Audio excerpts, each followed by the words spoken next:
Hello and welcome to the top custom Hearthstone cards of the week. First up is Mechanical Sheep, 4 mana 7/7 mage mech with the battle cry, add a polymorph to your opponent's hand. So yes, this card is a meme, being a 4 mana 7/7, but the battle cry is actually an interesting concept. With this minion, you're getting high stats for a low cost, but the battle cry gives your opponent an instant solution to this card. You pay 4 mana to get a 7/7, and they pay 4 mana to turn it into a 1/1.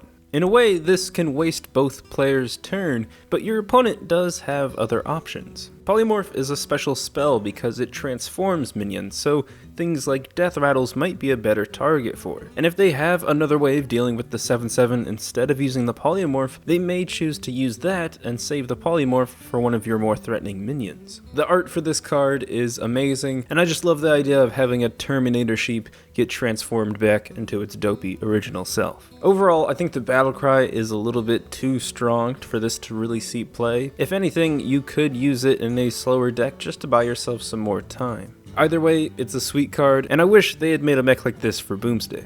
Next up is Morning Wood.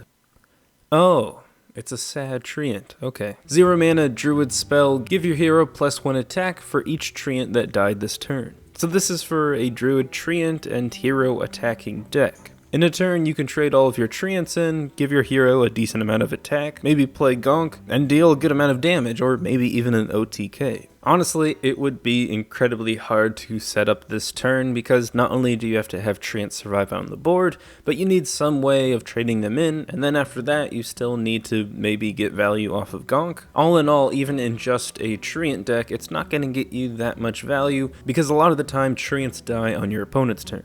Yeah, I mostly included this card for the name, but I still think it was worth our time. Next up is Inquisitors Flail, 4 mana 2/3 paladin weapon with lifesteal. Minions killed by this weapon don't trigger their death rattles. With so many strong death rattles in the game, this has the potential to prevent so much value for your opponent. The Undertaker, Carnivorous Cube, Hadronox, these are all amazing targets that if you can prevent their death rattles are going to help you out a lot. Even negating some of the cheaper death rattles I think are still worth the mana of this card. With this weapon you're paying 4 mana for a 2/3, so it's not really about the attack. I would love to see this card in the game as a more unique way of dealing with death rattle minions. It would be great if Control Paladin could take advantage of some weapons, and while this weapon maybe would be situational, I think there's enough other control decks that utilize powerful death rattles where this card would be worth it. Next up is Withered Cleric, 2 mana 2/1 priest minion.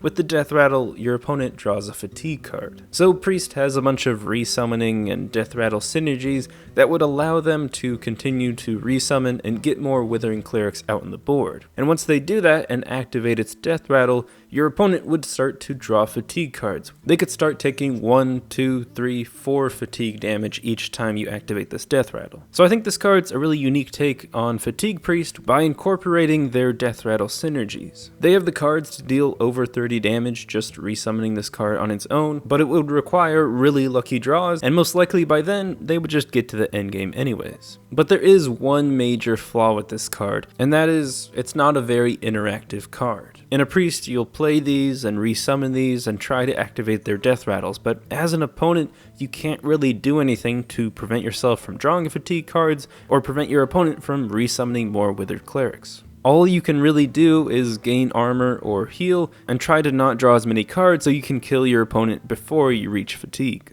It reminds me a lot of Quest Rogue in that the only way you can really combat it is to kill your opponent before they accomplish their goal. I like the concept of this card and I am a fan of fatigue decks, but I think this card would promote a deck that would actually be a pretty poor experience for your opponent. So maybe a little bit more reworking, and I'd love to see a more interactive version.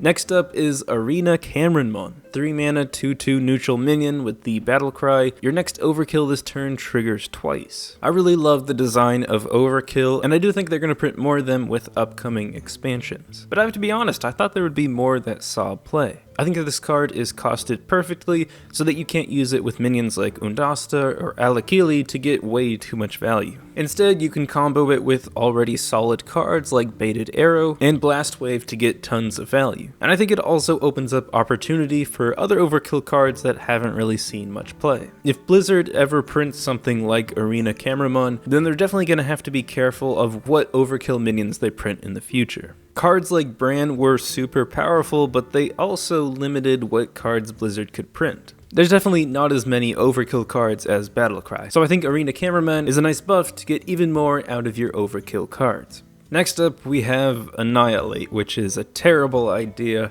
8 mana mage spell, choose an enemy minion, cast random spells from all classes until it is destroyed. So this is basically an 8 mana Yogg, except it ends when a specific target is destroyed. Now there is one change I would make right away to this card, and that is I would want this to cast random spells on the enemy minion. If it's an aura spell that doesn't target a specific minion, then it would just go off as normal. But anything from buffing to damage dealing, I'd want to be focused on the targeted enemy minion. I think that way it would be able to distinguish itself from Yogg, because yeah, you can deal random spells to random minions, but I think gameplay wise and visually, it would be amazing to see a minion get dynasized and then dealt 6 damage, and then both players just randomly draw 2 cards. Also, I think with this change and it being at 8 mana, then it would definitely be less likely it saw actual play. Still, sometimes it's a good idea in a competitive deck just to add an 8 mana random card that could win you the game. That was kind of the problem with Yogg. People would just include it in their deck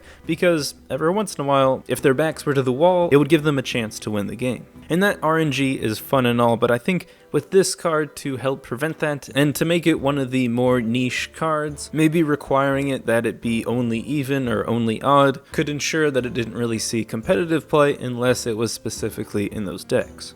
Next up is Frostworms Call.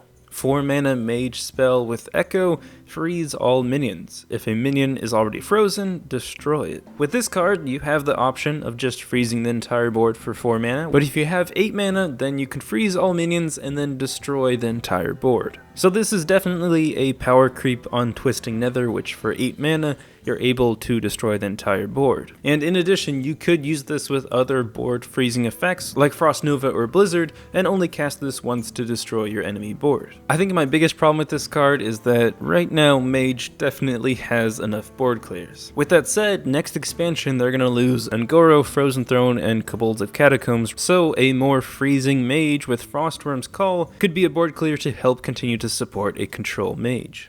And last up is Vengeful Summoner. 10 mana, 1/1 Shaman Legendary with the Death Rattle, summon a random minion that costs 1 less. Give it this Death Rattle. So it's a 10 mana 1/1, which yes isn't very good, but when you activate its Death Rattle, it's going to summon a 9-drop. And that random 9-drop is also going to have a Death Rattle that's going to summon an 8-drop. And it continues all the way down to 0. So this card is kind of like a reverse evolve effect, except it starts out as a really bad statted minion, and you really want to activate its Death Rattle as soon as possible. I definitely think it would be smart to combo this with Zap or Beakered Lightning to ensure that you at least got the 9-drop value. But from there, its value is based off of whether or not your opponent has Silence. If they silence this to make it a 1-drop, then it's absolutely terrible. If they silence your 9-drop, then, well, you still got some value. But if you're able to get a 9-drop, an 8-drop, and a 7-drop, then really this card was worth it. Combine this with the cube on the next turn, and you'll have 3 high mana minions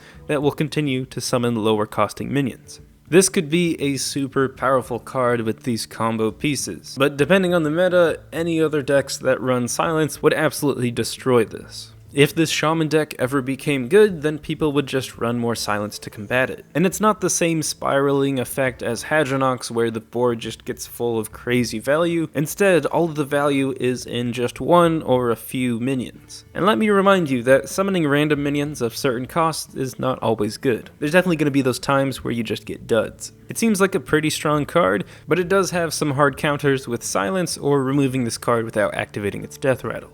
Overall, I don't think it would make Shaman a competitive class, but I think if you could get a tier 3 Shaman deck together, then this would be a great closing card to add. If anything, I think this would be some amazing gameplay until it got silenced. Those are the top custom Hearthstone cards for this week, and I also have another gameplay series about misunderstood cards. Last episode was Arena Patron. Check it out. That's all for now, and until next time, ta-ta. We could do some stuff here. Let me show you. Let me show you how it's done. Go like a little bit of 1.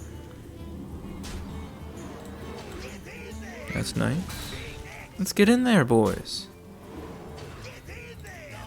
Okay, let's see what we get off this boy. I'm not trying to play freeze shaman.